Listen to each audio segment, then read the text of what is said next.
Yes. Good morning, students. Today is the fourth part of chapter Neural Control and Coordination. In this part, we will discuss about the two main sensory organ, that is eye and ear. So let's start with eye. This is the diagram of eye. So eye contain three, you can say, different areas or different layer. Outer layer is known as you can say sclera, and then the vascular layer is present, and inside the vascular layer retina is present, and the anterior portion of sclera contain a bulge known as cornea. Lens is also present behind this cornea. So I am again repeating, the eye contain three coat: outer fibrous coat. Outer coat consists of, or you can say outer coat composed of sclera and cornea, and middle vascular coat composed of choroid, and the yellow one ciliary bodies and iris. These three portion combine to form middle vascular coat, and the inner coat consists of retina, the red one. The outer sclera cover the most of eyeball, and cornea is the anterior part of eye, which form the 1/6 part of eyeball. And in this cornea, the light is focused by this cornea, and cornea is avascular, means no blood supply take present in cornea. Then we will discuss about the vascular coat. Vascular coat consists of choroid, ciliary body and iris. Choroid is just present below the sclera, and choroid contain blood vessels by which oxygen and nutrient is supplied. Ciliary body consists of ciliary muscles, the yellow one, and this ciliary muscles hold the lens in proper position. Iris is the pigmented area, means the eye of color is given by this iris part, or iris has a central window known as pupil. Then retina is the, you can say, sensory layer or neural sensory layer.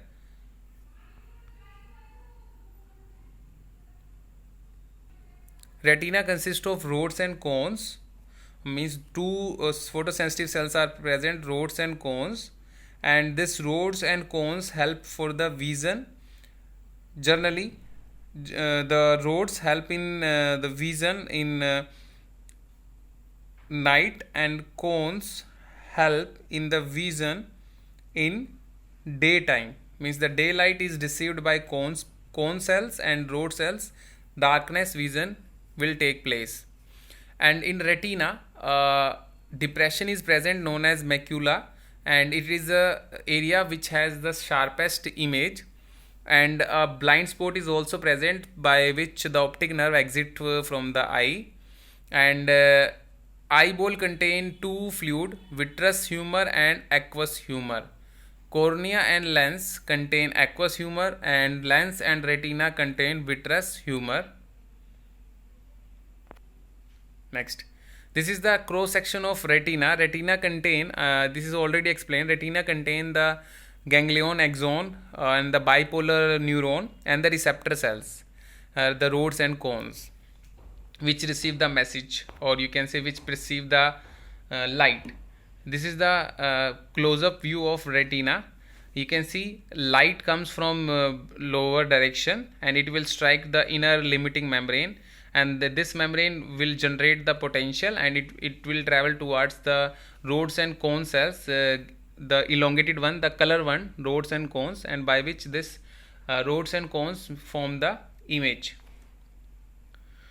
Yes, structure of eye. This is already explained. I am just reading the points. Eye contain three layers: sclera, choroid, and retina. Anterior portion of sclera is known as cornea, and choroid forms ciliary body, iris, and pupil. It is already discussed. Retina contain rods and cones, and they are photoreceptor cells, rhodopsin and iodopsins. There are three types of cones which receive, or you can say which respond towards red, green, and blue color.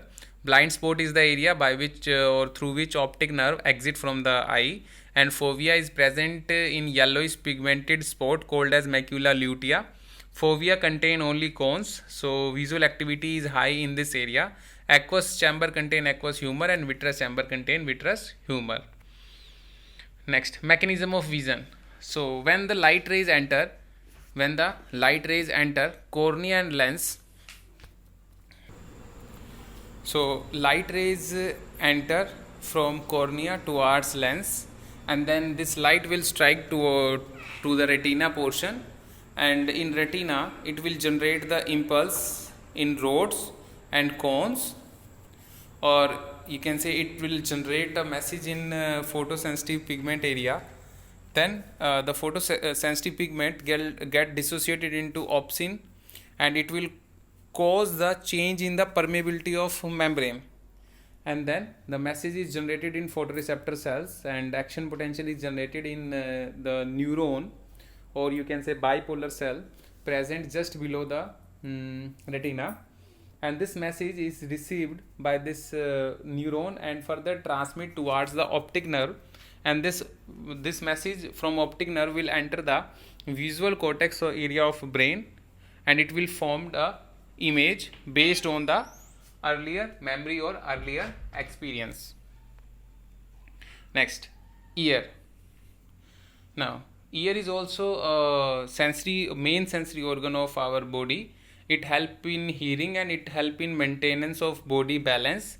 There are three major section of ear. Outer ear consists of pinna and external auditory canal, and this outer ear portion contains sebaceous gland known as wax secreting gland, fine hairs, tympanic membrane. Middle ear contains three bones known as malleus, incus and stapes. Stapes is connected with the inner portion of ear known as cochlea with the help of oval shaped window, and the middle ear also contain ischion tube that connect with the pharynx portion, and this tube help in maintaining the pressure. Yes, you can see this is a diagram of human ear. The pinna area, pinna and external auditory canal will direct the sound wave towards the eardrum or tympanic membrane.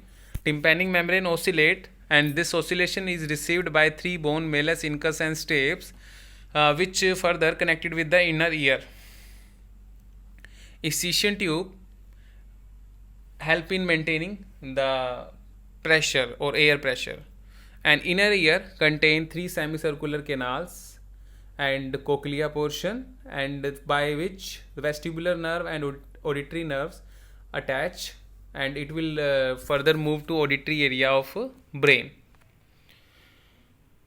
Yes, you can see here eardrum, malleus, incus, stape. The vibration received by eardrum will travel towards malleus, incus and stapes.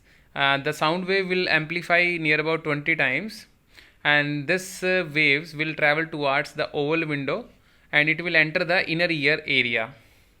Inner area contains scala vestibuli and scala tympani, or you can say the outer chamber is known as scala vestibuli, the upper one, and the lower one is known as scala tympani, and the middle portion is known as scala media. And scala vestibuli and scala tympani is filled with a liquid known as perilymph, and scala media is filled with the endolymph portion, or you can say endolymph fluid. It has receptor cells or hair cells. The media portion contain the receptor cells and hair cells. In receptor and hair cells, the sound waves are received or perceived and analyzed here.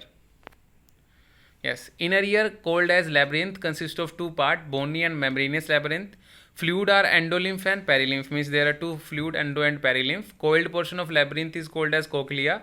The space above the scala media is known as scala vestibuli, and the space below the scala media is known as scala tympani. This is already discussed. Organ of Corti is located in basilar membrane, and it also contains the sensory hair cells which act as auditory receptors. Tectorial membrane is also present. Inner ear also contain vestibular apparatus above cochlea, and three canals, semicircular canals, are given in the previous slide also. And otolith organ is also present, which help in balancing. Yes, this is the transverse section of cochlea. You can see here there are three chamber. The name is scala vestibuli, scala media and scala tympani. Scala vestibuli and scala tympani contain perilymph fluid, the blue one, and scala media contain the endolymph fluid. The membrane is present between scala vestibuli and scala media, known as Reissner membrane, and a membrane is present between scala media and tympani is known as basilar membrane. Basilar membrane is that area above which main site of hearing, that is organ of Corti, is present. Organ of Corti is the main site of hearing. And above the organ of Corti, a membrane is present known as tectorial membrane. And by this, a nerve arises known as cochlear nerve. Next, semicircular canals contain a wide area known as crista part, and crista part contain hair cells. Saccula and utricle contain a projecting ridge called as macula. Crista and macula are having the specific receptors of vestibular apparatus that are help for balancing and posture. Means if the question asked by examiner that name the apparatus which is used for maintaining balance and posture, then we have to mention that crista and macula contain the specific receptor that help in maintaining the balance and posture of body. Now next, what is the mechanism of hearing? So sound wave is collected by pinna and it will direct it towards the canal, and then the wave will strike the tympanic membrane. Then vibration take place. These vibrations are received by malleus and then further transmitted to incus and stapes, and these vibrations are further from stapes it is transferred to fenestra ovalis, and then vibration will strike the oval window. The vibration is nearly 20 times amplified. Then this vibration will move towards the vestibular canal, towards the cochlea, and it will generate the, you can say, waves in the perilymph and the endolymph, and via Reissner membrane to basilar membrane, this you can say vibrations are received. And basilar membrane contains sensory hair cells. So sensory hair cells pick up the vibrations, and this sensory hair cell will bend and it will generate potential, and this message is received by auditory nerve fiber. So action potentials are then transmitted as nerve impulse to auditory cortex of brain. So action potentials are then transmitted as nerve impulse to the auditory cortex of the brain through the auditory nerve. Thank you.